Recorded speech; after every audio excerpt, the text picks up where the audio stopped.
Welcome to the North American Research Group meeting for March 2021. I'm pleased to have Dr. Steve Manchester from the University of Florida here. He's probably one of the top expert paleobotanists in the country, and I'm going to have him talked about, even though he's over there on the far east side of the country, he's going to talk about the Clarno Formation here in Oregon. And Steve actually has a pretty decent connection to Oregon. I'll let you explain that. So Steve, take it away. Okay. Yeah, I grew up mostly in Oregon and got interested in fossils, especially by going out to Camp Hancock, was sponsored by OMSI.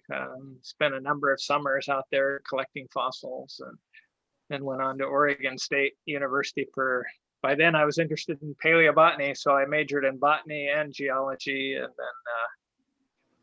then never really finished my summer projects at Camp Hancock, and I'm still trying to get some of those things done. I'll tell you about some of that today. Let me try to share screen again. And I see I'm not right at the, I need to move this to the, it's working. Might cancel. I'm going to start at the beginning here. Do you see sharing screen? Yeah. Okay, good.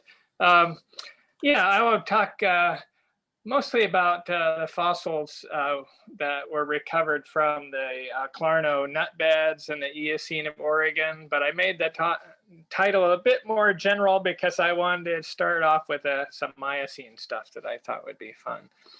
And we were just talking Miocene, so maybe it'll be appropriate. And this little Miocene vignette, to set the scene for that, I want to, this family most of us have never heard of, Dracaceae plant family. It's a couple of genera of trees that grow only in Asia today. You can see the red arrows pointing to where these are. And also on this map, you can see some blue dots. And we have Oregon and Idaho, and the fossil occurrences of these same trees. So these trees are, they're small stature trees that grow in the Himalayan region and then off eastward into even Japan. This trochid. They're kind of weird. They have distinctive fruits that allow you to recognize them easily, so we can tell if we have fossils. So I'm hoping maybe you have some from Beulah Reservoir. We don't know. I wanted to show you these examples. These were found by a NARG member, Robert Rosé, and he donated some of these specimens to University of Florida. And here's the living Trochodendron from China, and you can see, actually, this is a specimen from the Arboretum in Seattle Botanic Garden, but it's native to China. You can see these little projections coming from the tops of each of these little fruits. Those are the styles, and you can also see those in these fossil specimens from the Miocene Menagerie Wilderness locality that Robert was collecting over the years. And this specimen here is the same specimen as shown here by CT scanning. So we're basically taking the rock sample, we've X-rayed it, and we sort of turn it around and look through the backside through the rock, so that this carbonaceous material, which is kind of occluding the surface, we just make that transparent. You can see details. Here are these protruding styles. These are projections like you have in the modern one. So it allows us to recognize that we have here in Oregon, we had Trochodendron, like 16 million years ago, that today is only living in Asia. Other red dots are other places where we have these things, and this Emerald Creek locality is this specimen here. So we had seemingly the modern genus Trochodendron in Oregon. There's that other genus in the same family, also has these projections that come out. These are styles, the pollen receptors when it's a flower, and these are the little capsule is sitting flat or directly on the stem. It doesn't have a pedicel like what we were just looking at. And that's similar to this thing that also comes from the menagerie reservoir locality that Robert was collecting. And I failed to mention that last one named it after him. So this is Trochodendron rosei. And this other thing turned out to be an extinct genus. And this specimen here, you can see it by reflected light. That is Steve, that one. If I can interrupt, talk Yes. a little slower. You are breaking up. Oh no! I even came into the office hoping for a better internet connection. I think if you talk a little slower, we can cope. Thank you. Thanks for letting me know. Robert Rosé found this specimen, and we X-rayed it by CT scan. We were able to rotate it and look through the other side, and this is the same specimen here, and it's showing details of the protrusion of the styles, and it shows capsules opening. The seeds would be coming out. Amazing what can be preserved in a specimen that it look like it doesn't have so much detail, but when you do the micro CT scan, you get some good information out of these things. And so this works for shale that has fruits pressed in it, or it could be cones. I think you could find fish would also be could be examined in the same way. It's a pretty nice technique. Okay, so that was, I just wanted to let you know some of the neat things that have come from the collecting of at least one of your members that contributes to changing geographic patterns through time. We've got trees that today are in China and Japan that formerly were present in Oregon and Idaho. Now let's move to the Eocene Clarno nut beds. This is now John Day Fossil Beds National Monument. This is Miocene Columbia River basalt at the top of this section. And as you come down, you get into Oligocene of the John Day Formation. And you can find fossil leaves of the Bridge Creek flora in these beds. Down here in the foreground is the Clarno nut beds. So, and this is the place, I'll show you why it was called the nut beds. These are magnetized nuts that were all collected by Tom Bones. And he was a professional photographer and photo finisher, and he produced this photograph of the specimens he had collected in nut beds. They were found by breaking the rock with a sledgehammer or other hammers and prying away the matrix to reveal various different kinds of nuts and seeds. You can see a lot of walnuts in here, for example. And then there are these things that look like peach pits, but they actually represent another tropical family. This thing here is related to the hazelnut. Some diversity there, and Tom Bones, shown here and here, is the one that really put this locality on the map, and is probably the reason why there's a national monument there now.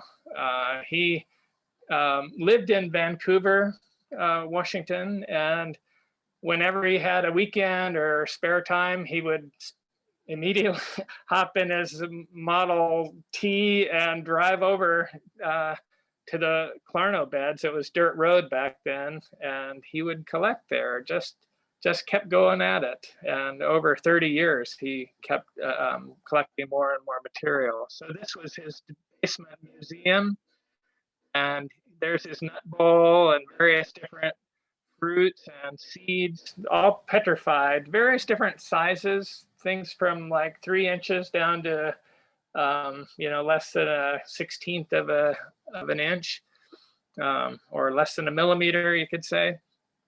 And so I got, this is me some years ago, getting quite interested in the same place, and I was certainly influenced by what Tom Bones had shown me. And here's Tom Bones in the main area of the nut beds where he found so many of those fruits and seeds.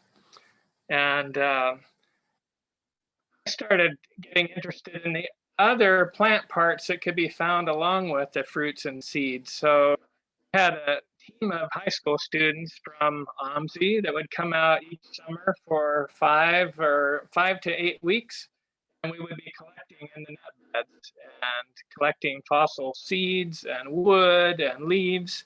And these students especially were helping with collecting of fossil leaves from that site. And I didn't realize how lucky we were. There was no anti-fossil legislation at the time. Anybody could go and collect there, and you could, well, it was ranch land, so we had to have permission from the rancher, but she was happy that we could collect whatever we wanted, and it was great for teaching for students and such. But so we did a lot of that before 1976, and then it became a monument in 1977, and they gave us permission to, informally at least, said, oh, go on, keep collecting like you're doing. You don't need permits. Now that has changed. But fortunately, like Lon Hancock and Tom Bones and these high school students over the years amassed a huge collection of various fossil plants, also bones that have been deposited in museums. So the bones that were collected mostly by Lon Hancock, but some by Tom Bones as well. Those are mostly at the University of California, Berkeley. And the fruits and seeds there's a collection at Berkeley. There's also other collections around the museum. The Rice Museum has some Clarno material from Tom Bones. And then the Smithsonian has a huge collection. And also we do here at University of Florida. And if any of you would come to visit when it becomes safe again, visiting Florida, I'd welcome you to come by and we could show you those collections. This one, I didn't put a label here because I'm thinking you might be able to identify it. This is about, what is it, 1.5 centimeters in length. And here's the nut part, and here's a cap here. This is actually the oldest acorn that we have good evidence for. And this specimen was found by Lon Hancock, the man that Camp Hancock was named after. Woods that are preserved there are just really nicely preserved in great detail. So in the nut beds, we rarely find complete trunks. What we find are water-worn chunks of wood or abraded chunks that are rounded and then petrified within the sediment. So you break up a chunk of siltstone and you'll get these little pieces of wood from large trees. They're fragments of things that have growth rings that indicate they were pretty good diameter trees. But the detail of preservation is really nice. So you can grind thin sections. And a lot of these I did with lapidary equipment. We just cut, made parallel cuts through the petrified wood and epoxied one side down to a glass slide and then ground it on the grinding wheel until it became thin enough to see light coming through. And then we put it under the microscope and you can see nice details here. This is one of the woods that is in a cross section and a couple of longitudinal sections that turns out to be extinct in the walnut family. And here's one with kind of distinctive structure to the rays in here that has these little tubes here. That's in the cashew family. And that's a genus that lives in Mexico today, but is no longer in temperate latitudes. And then here's an extinct thing in the chocolate family. So I just show you some examples. We found over 76 species are present, just based on wood from that small locality there. But mostly I wanted to show you some of the pretty fruits and seeds that have come out of there. There's quite a diversity of them. Here, these are magnolia seeds here. This is soapberry. This is custard apple family.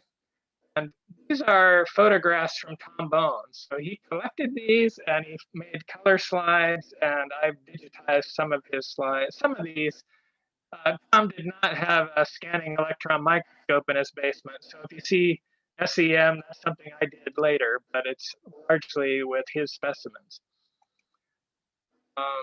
In 1994, I guess that's been a few years ago now, that's when I completed a monograph on this nut bed's fruit and seed flora.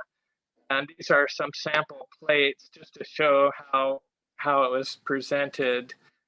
The fruits are often kind of translucent. So like these walnuts here, be preserved so that the light sort of bounces around inside and doesn't reflect off. So I found it very difficult to get good, crisp photographs. So what I commonly did was coat them with palladium, the same thing that we would use for SEM. I could photograph it and get a nice surface detail. That's what these things that look a little bit shiny, they were all coated that way about photographing. I think still, even if we did color photography, you would lose a lot of detail if you don't do it that way. So this is just some of the diversity that's represented there. Oh, I did want to say something. If you're interested, this monograph is available just as a free download from archive.org. And that sort of gives an overview of all the different species that we were able to find. And we tried to identify those fruits and seeds. This is not dealing with wood. This is just about the fruits. Found that as about a quarter of them, we could find features that tell us it corresponds to modern plants that are still with us, a modern genus. Like I showed you the acorn, that's an oak, and walnuts, that's a modern genus. But only about a quarter of them we could say that. There were some that were clearly extinct. Features to tell us the groups that they represented, like there are things in the walnut family, but nothing that's in that group today. So about 20% extinct. There were some that say, oh, this is an avocado family, but all those avocados look the same. In other words, a lot of those things in that family are indistinguishable if you only have the nuts or the seeds. So there's a proportion there that we cannot say. And then there are a bunch that are just unidentified. Half of them didn't know what they were. So this is going back 45 million years ago, maybe 47 million years ago. And it's interesting, at that time, you get some modern things and some extinct. So there's about half here we don't really know what to do, where they fit. And about a quarter we feel like, okay, they're still around today and easily recognizable. Walnuts, the nut is the oldest known fossil walnuts, and here you see them sectioned. Seed inside the nutshell, quite nicely preserved. These on the right-hand side are modern walnuts for comparison. So the walnut, that's a living genus. You can still go to the grocery store and get walnuts. This thing is in the walnut family, but we say it's extinct. There's some of the specimens from the nut beds have this nut in the middle of these four wings, really nicely preserved, like this one here from the nut beds. And it's the same structure as a walnut. You can see the same thing like we see here, this pattern. So it's like a walnut, but it has these wings. So we think it blew around in the wind like a helicopter. And this is out of Clarno Formation. And this one is out of Germany. So this extinct genus was present in the Eocene of Europe and North America.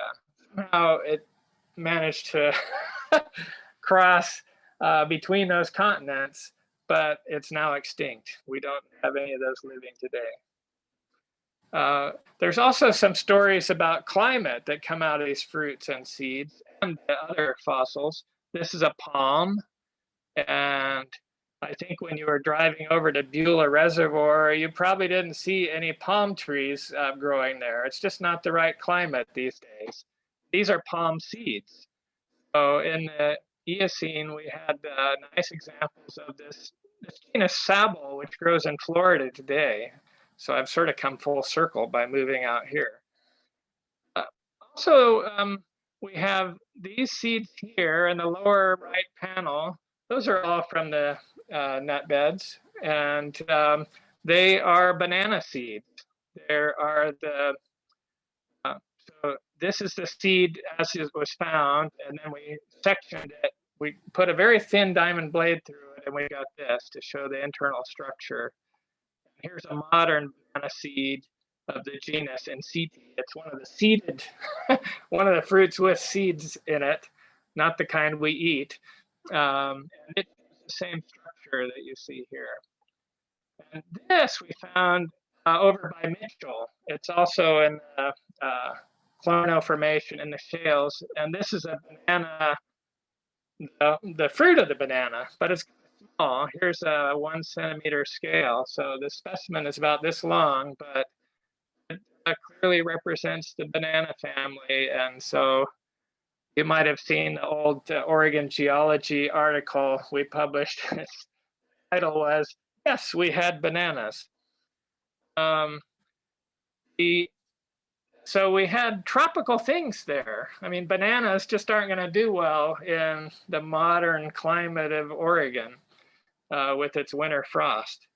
The moonseed family, also, there's great diversity, different genera that are present in the nut beds. And this is a family that's mostly tropical today, mostly vines. These pretty vines that you see climbing up these large forest giants. And so we can be pretty sure about the genera that are represented. And some are modern and Asian today, and others are extinct. But there were at least 12 different genera of this moonseed family, which is tropical for the most part. Grapes, there are a lot of grapes. This is modern, and this is modern.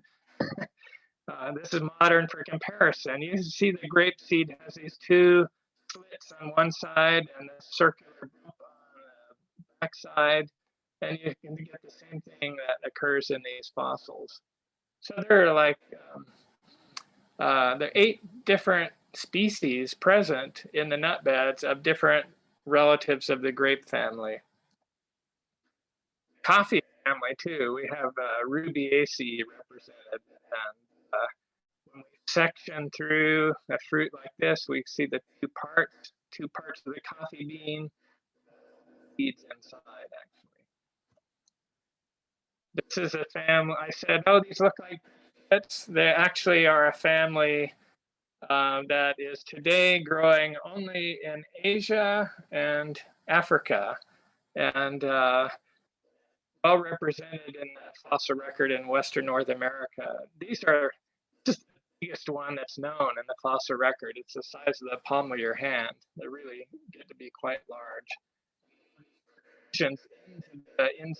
Into the seed chamber, little, and an apricot, or I mean, a peach doesn't do that. It doesn't have this internal protrusion. So it's not actually a peach, even though it kind of looks like it. There's this other family that does that. And Arenaceae family. There are leaves from the nut beds, and McKinsey is working on those. We've been trying to describe these and figure out what they are. These were pieced together by the students, the high school students that came and spent their summers out there, and it was quite painstaking work. All these little fragments without Elmer's glue and glue one to the next until you could get as much of the leaf as possible. And this is a leaf of a tropical tree genus called Meliosma, and we have also these seeds that represent the same genus. In the Clarno Formation, we find 3 different kinds of sycamore relatives. Here's one of the leaves here, there's another one, and this kind. So it seems to have been a really well-represented family in the Eocene times. And they have these distinctive fruits. This is the fruiting head that corresponds with this leaf. And we find those commonly over by Mitchell on the West Branch Creek hills, for example. And the ones from the nut beds, it's the same thing, but it's preserved, instead of being flattened in shale, it's preserved in the siltstone and it's permineralized. So you can see all these parts that are protruding out in this one. You can sort of see that here. And this is silicified, agatized, so we can cut it open and slice through there. We'll see something that looks like this. And we can see the individual seeds within each of these units. And here it is with really nice detail is preserved. So this is telling us we have sycamore family present in the Eocene, but it's an extinct genus of that family.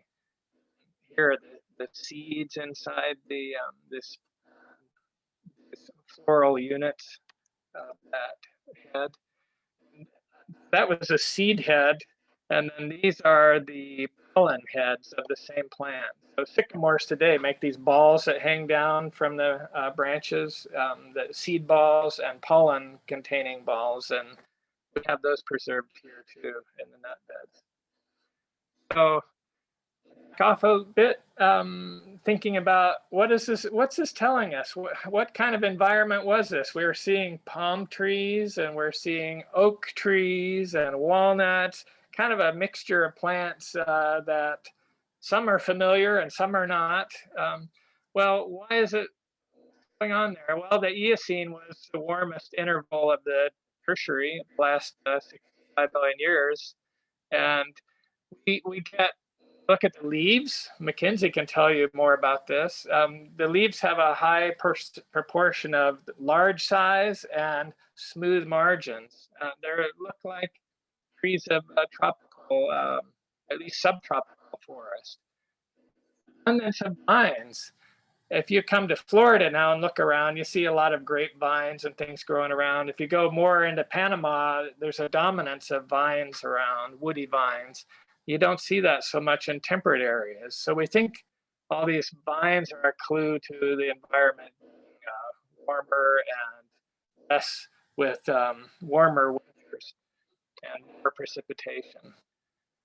Also say in the Eocene that we're seeing, this is the first time we're seeing lots of large nuts around. And we're seeing good examples of things like bananas that had fleshy fruits. We think these were you had the evolution of squirrels occurring at that time and various mammals. And so that was kind of going in concert with the increase in fruit fruits that were well adapted for dispersal by animals rather than just wind dispersed. You see some, I showed you some winged walnuts that were wind dispersed. And also noticed when we're studying the nut beds, a lot of similarity with European fossils of Eocene age with those that we have from Oregon. And Oregon situated this is a paleogeographic map from the Eocene, and yellow is paratropical, and you have this polar forest, this sort of subtropical forest belt that was going all around the northern hemisphere. And you can see we had apparently a similar climate between Oregon and England, and also the chance with intercontinental connections, these plants could be become more widespread across these northern latitudes. Also, the Eocene, if you look at climate change through time, here's today, and here's Paleocene. There's this peak that occurs in the early Eocene, and we're with in here, it's much warmer climate than we have now. We're doing our best to return to that state, I guess. A ways to go for it to be as warm as it was in the Eocene, but it could happen.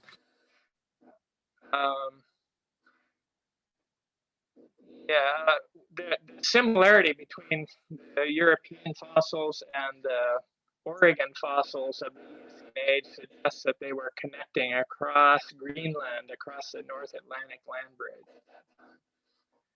And here's what I'm talking about. Europe, America, Asia, a lot of similarity across of the same genera and sometimes same species in the Eocene of England and Germany and America. And here I've indicated, well, I don't need to go into all that. I have listed the different genera and showing shared with Europe. Oh, these are actually, this whole list is examples of genera that you can find the fossils in places. The ones that are in red are living today in Asia.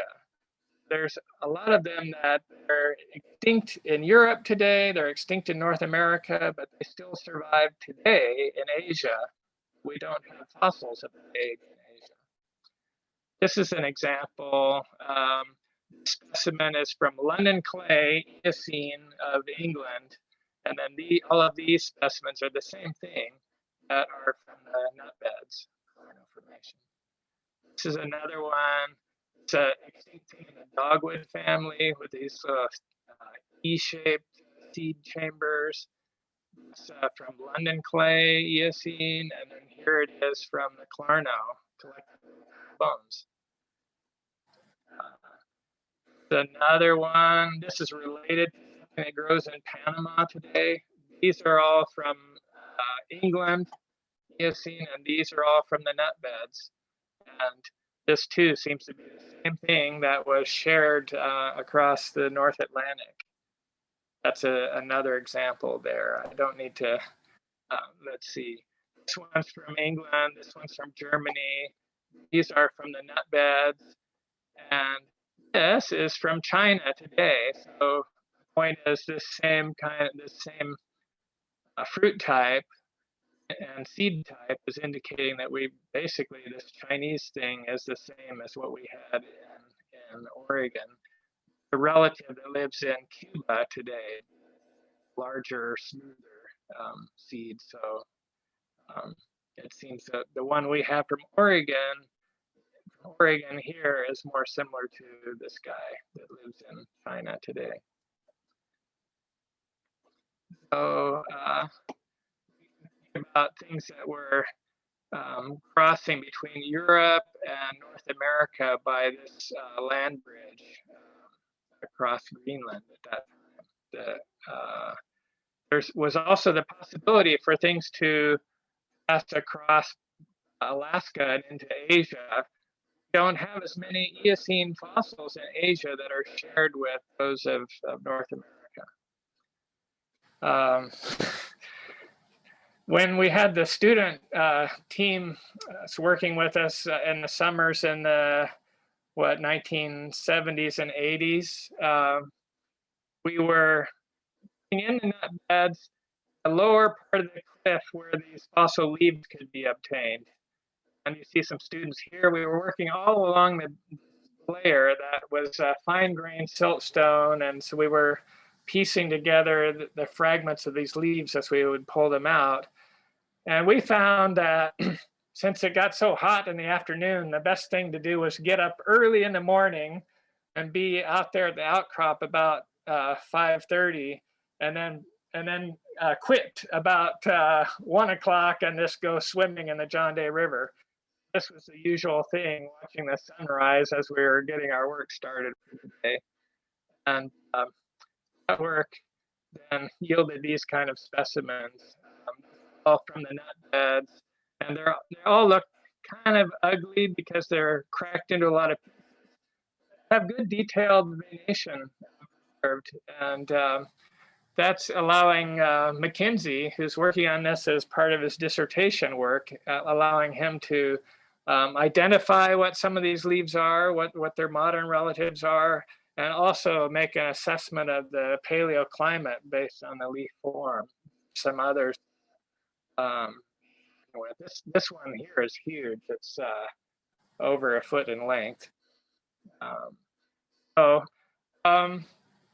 That kind of takes me to the end of what I wanted to present. I think there are lots of things that can be, lots of points and questions that can be addressed from the kinds of fossils that are preserved there. And one of the things that seems quite clear, some people don't believe this, but we have good evidence for climate change just looking at these kinds of fossils. How are you going to explain those palm trees and bananas and all that diversity of vines without accommodating climate change? And that interchange between Europe and North America is really impressive when you start looking at the fossils you get from the Eocene of Oregon and those from the Eocene of England and Germany. When we look to the Eocene of China, we don't find as close of similarity. There's more, some of the temperate plants are shared, but we don't find as many of the tropical elements. But where do these plants grow today? Where are their closest living relatives? The highest proportion of those are today living in Asia. So some are Eastern North American, but the highest proportion are Asian. So not that as the climate cooled and became drier in Western North America and also in Europe, they became locally extinct, but these plants managed to survive in areas of China, Japan, and other areas where there were possibilities of a refugial area. I will stop sharing. Great. So I presume you're open to questions. Yeah. Fantastic. Thank you guys for trying to turn the video off. I think it cleared up a little bit there. Yeah, it was still spotty here and there.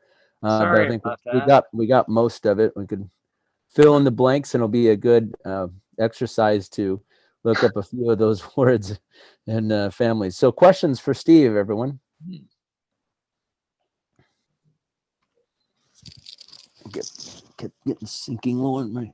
And so at one point, Steve, I had you look at that large leaf that I had, and you thought it might be an alder. And I had, and I'm sure you don't remember, but it's a good sized leaf. And I had Jeff Myers look at it, and he said, "Nah, it can't be an alder." So it's still a mystery. I got one to work. Yeah. So, he said the best way to figure it out is go to the herbarium at OSU. That was long before Garth and Gar and Ruth were there. So I don't know, maybe I can get some help from them on identifying this leaf. So yeah, well, Mackenzie might be able to help too. I mean, leaves are difficult. And, well, some are easy. I mean, you can tell you've got a maple leaf usually when you see that. There's some other things that do similar things, and some oaks are easy, but then you get some patterns that repeat in different families, and then you have to decide, can I really be so sure about this? They may have given me a PhD, but I still have no idea what. And we just need to try to be honest, is if you think there are enough characters to be convincing that this did not this is not a set of characters that's present in more than one family, then maybe you can make a good identification.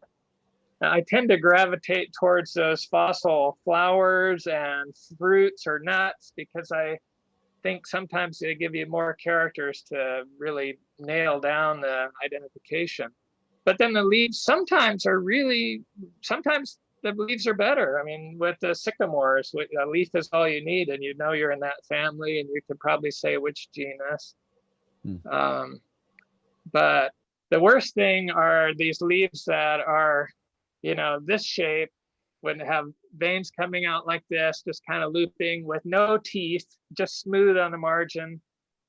You can tell me it looks like that it's magnolia, and I might not be able to prove that it's not, but there are a bunch of other families and genera that also look like that, and I wouldn't be able to say, it's got to be magnolia, and it cannot be avocado family. And so we can sometimes get additional clues under the microscope. There might be some hairs or some other features that distinguish that maybe the stomatal type is different, but in some cases we just don't have enough details preserved to say.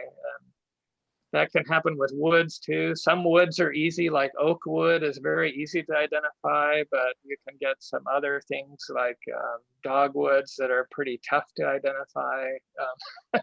I know you can identify a dogwood by its bark, but I'm talking about the wood. Yeah, just a note, our herbarium is, I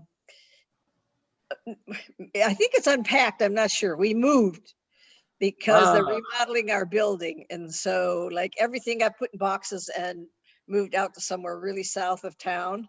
Wow. Research facility. So everything, all the collections, all the plants, everything is got to be unpacked again. I don't know how much of that got done since we were shut down for COVID. So this move was in March or April, something like that. Yeah. No, it's not good.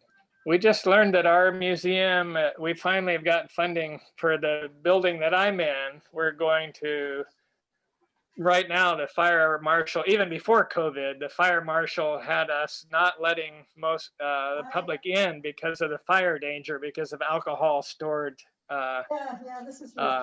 collections. Now we have money for a new building, and we're supposed to start this spring, with this new building for the wet collections, all these fish and things that are stored in alcohols that are flammable. So that's going to free up a lot more space in this building that we're in. And so those of us with rocks and botanical collections and so forth that are not in fluid will have more breathing room. Breathing in COVID times is not a good deal. Okay. We'll have more expansion space, which is going to be nice. Steve, Harold Hines here. Hi. Hi. You were at Camp Hancock some 20 years after I was there. Oh. I worked with Lon Hancock. But neat. Yeah. It strikes me that the leaf material from the nut beds is always very questionable, and the specimens you showed us certainly illustrate that, as badly broken as they were and so on. But there's a lot of leaf material from the Miocene, Oligocene and the Miocene. Yeah. The Bridge Creek Formation, for an example, has got a lot of leaf material in it. It's very high quality. Yeah. And so is there any comparisons between the Clarno leaf material and the Bridge Creek leaf material? Yeah, it's I guess the reason we worked so hard to get the Eocene leaves from the nut beds is we knew we had this great Oligocene flora from Bridge Creek and Lyons and other places, and we wanted to something older to compare with. So to what extent is there a carryover from there's I would say maybe 20% or something of the genera continue on through. So like alder makes it on through, but you see a bunch of things that are new are just come into the area, like metasequoia. You might know that one, the Don Redwood. Oh, absolutely. You didn't show us the metasequoia. Yeah, it's missing from. Well, you can go up to Eocene of Washington and you find metasequoia, but in the Clarno Formation, we don't see any hint of it until you get in out of the Eocene and into the Bridge Creek flora, the Oligocene. And then Miocene is still there, it's happy. But a lot of temperate things come in the Oligocene. Yeah, I'd be interested too. I was there at the time that the Lon Hancock Eocene mammal bed was, and actually two paleontologist students, PhD students, University of Florida, were working there at that time, and they were collecting fossil seeds out of that site as well. That's an Eocene site. So what is the comparison between the nutbed site and the Clarno mammal site? Or yeah, that we now call that the Hancock Quarry, that okay. the mammal beds. Yeah. It is probably what, 10 million years younger. It's much later in the Eocene, but it still has some of the same things. It has the Clarno walnut is still there and some moon seeds, but what was collected from there is not as diverse. And I don't know if that's because they were focusing on the bones and collected a few of the seeds, but weren't going to spend so much time on those. I think that's right. It really was lower in diversity. Yeah. Mackenzie, who's on this, I think he's on this Zoom session, he's just in the process of sending some samples of that off to be processed for pollen. We want to compare the pollen flora of the Hancock Quarry with the nut beds and then also those younger ones. So it'd be nice to know. Did you know Tom McKee, who he published an old Orbin article on the Hancock Quarry seeds? No, I didn't. I was there I was there at the second year for Camp Hancock, second, third, and fourth years. Wow. Yeah. So I think Jack Wolf was there as a student around that time.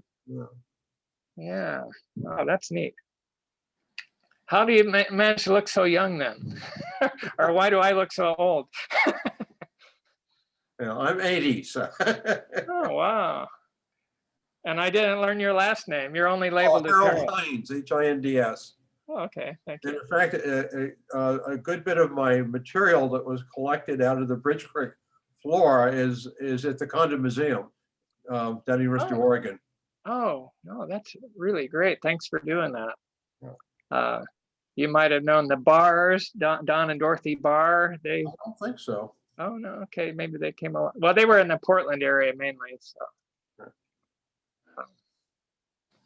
They would collect quite a bit over the years at the nut beds. I don't know, one thing that seems frustrating to me is that I'll give a talk on these fruits and seeds from the nut beds, and then I realize it's impossible.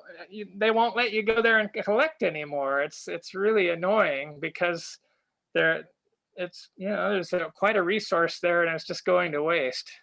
I don't know a way around that, but I think it's possible to get a permit, and if somebody had a research project they wanted to do there that required more collecting, one could apply, and I could probably co-sign, a request so that if you had the interest as a group to go and do more work there, it might be possible. But it's Nick Famosa would be the guy to talk to. Nick's on this call. Dr. Nick Famosa is on this call, it looks like. Oh, hi. Hey.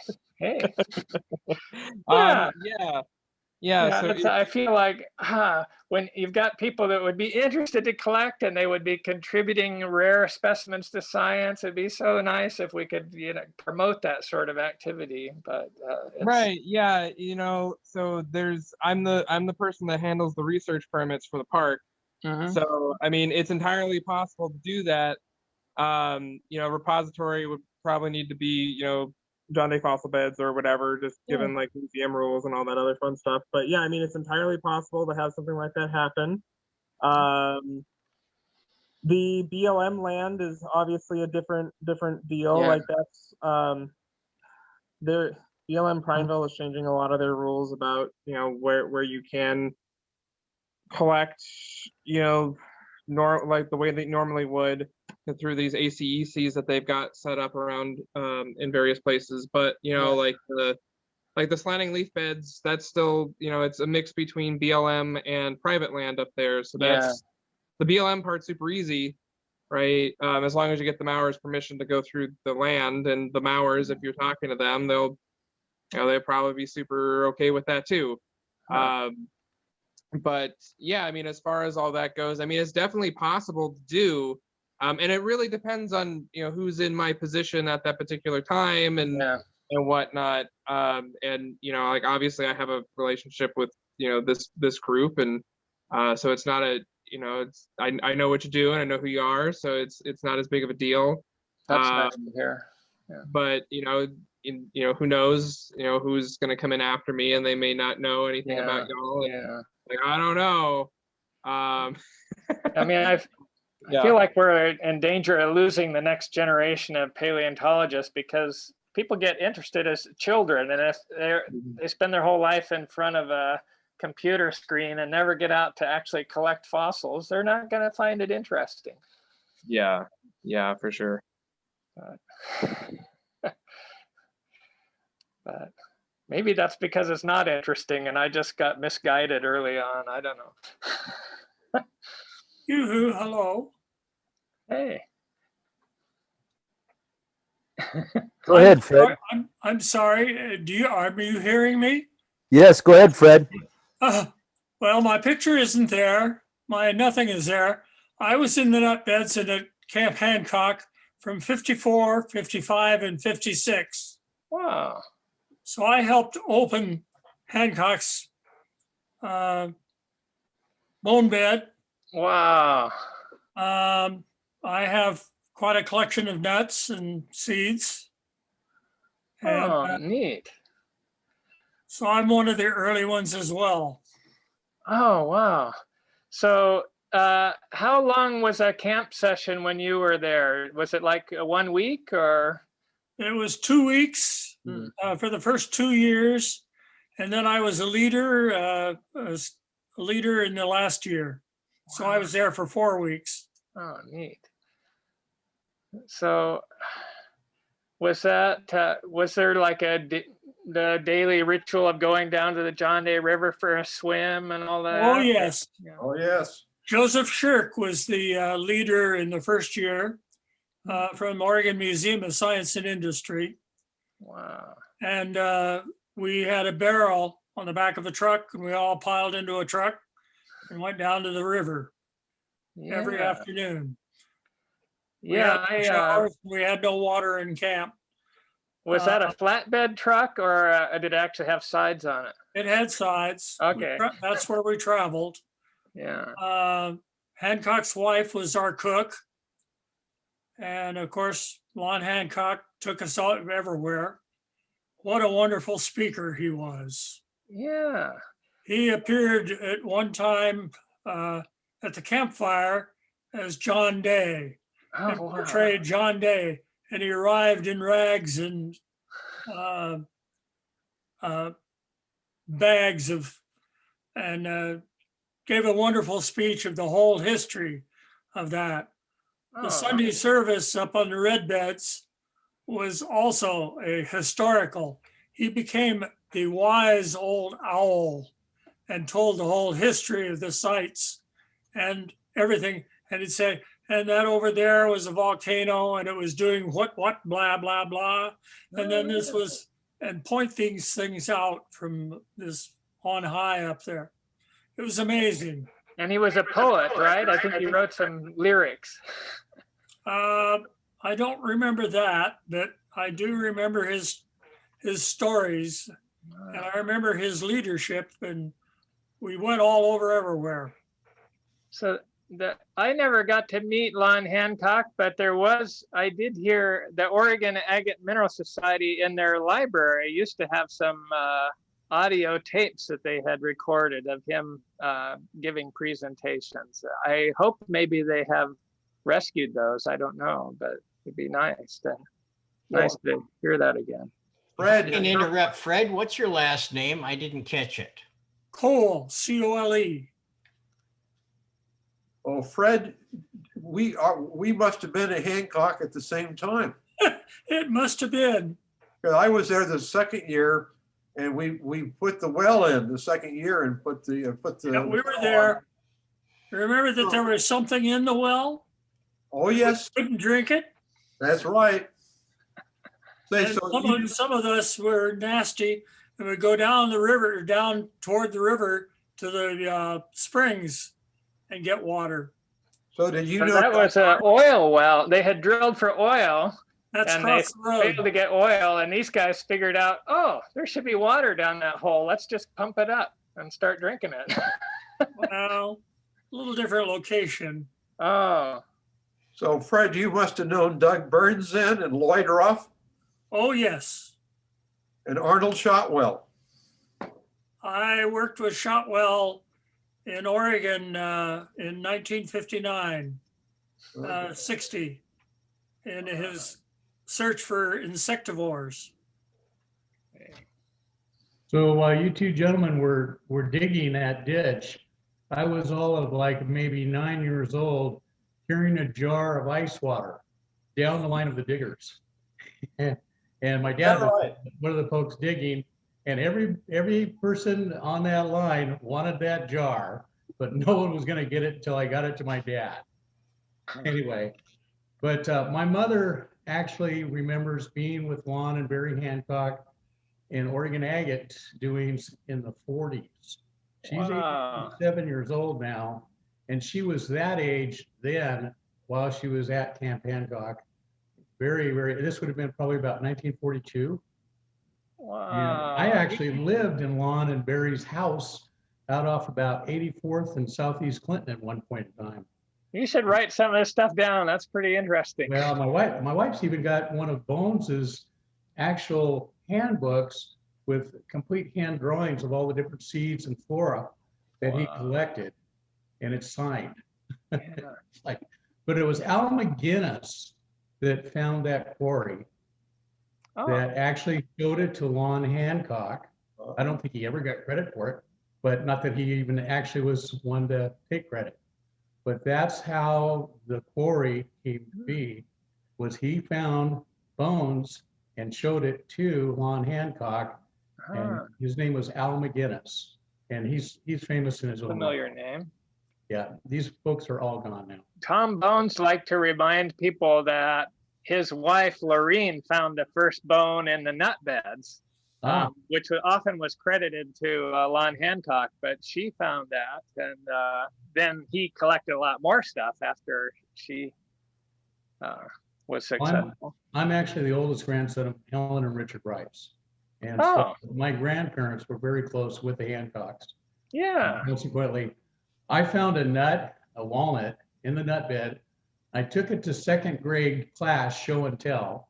The teacher talked me out of it, promising me I'd get it the next day. Never saw it again. And then my mother confronted her with it, the school teacher. She said she took it to a meeting with paleontologists and they cracked it open. And she said they didn't want it. She was livid.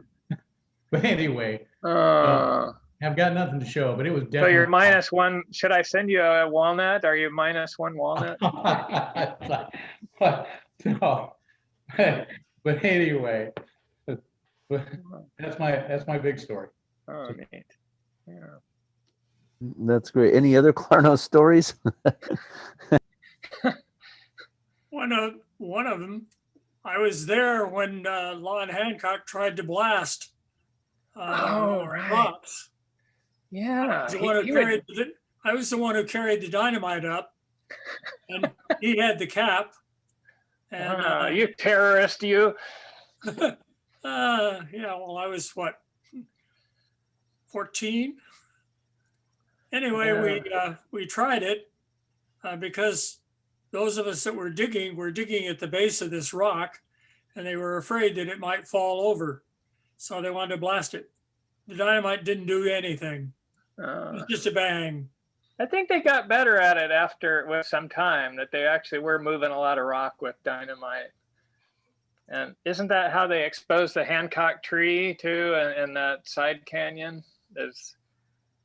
I think that also required a bit of help to expose it along its side. I think that was after I was there. Oh yeah, yeah. Maybe they actually had a demolition expert on hand to advise for that. So I have a question, Steve, and other right. professionals. If plan on going back to Beulah Reservoir and looking for plant materials there, what are you most interested in? What would you like us to try to find? Oh, well, I'm interested in the flowers you mentioned, because I think they're going to give more features for trying to identify what they were. And those first few things I showed, and they were Miocene from Western Oregon, but also Idaho. That ought to be there. Those little spiny fruit-like things. But it'd be rare, so it wouldn't be like you just go and expect to find it in 5 minutes. But you know, it might turn up. How about the flowers from Republic, Washington? The one that's common there, that's beautiful, that little 5-parted one, we have enough of. That's Florescentia. But there are other things there that turn up that are rare and certainly worth having. The cherry type flowers, the apple type flowers, rosacea stuff. Oh yeah, we could always use more of those. And some They of have them, not been formally described to my knowledge, so if we had more specimens, we probably could get a better sense of it. Kathleen Pigg and Melanie DeVore have worked on the leaves of the rose family from Republic. Yes. And Archibald does the insects. Yeah. So that Beulah side, I think that kind of if it's a diatomite-like preservation, there's not going to be organic material preserved. I wouldn't think that you'd have like cuticle flying in the breeze. But if you get nice detailed impressions of seeds or cones that are going into the rock, we can do great things with micro CT scan now. And if you have like several fruits that are broken on the surface, it may be an indication that they're complete ones inside. So when we do the X-ray work, we find complete unbroken cones inside the sample that has some broken ones on the surface. It really allows a lot of new discovery possibilities. And I heard, Ruth, you said you guys were looking for the cones. If they found cones out there, particular types, or just any kind of cones? I'd say any kind. Yeah, there are definitely cones there. I've got, I can go grab one and show you. Sure. Yeah, we just finished describing a whole lot of cupressaceous, taxodiaceous cones that were kind of like Taiwania. Oh. And some from Japan and some from where else? Alaska. And what was the other one? BC, yeah, Vancouver Island. But it's going to take something really special to get you interested in Miocene ones, right? It would have to be something kind of peculiar, I suppose. Maybe. Yeah. If it's we interlope up into that stuff every now and again. Yeah, something interesting can still happen that recently. Oh yeah.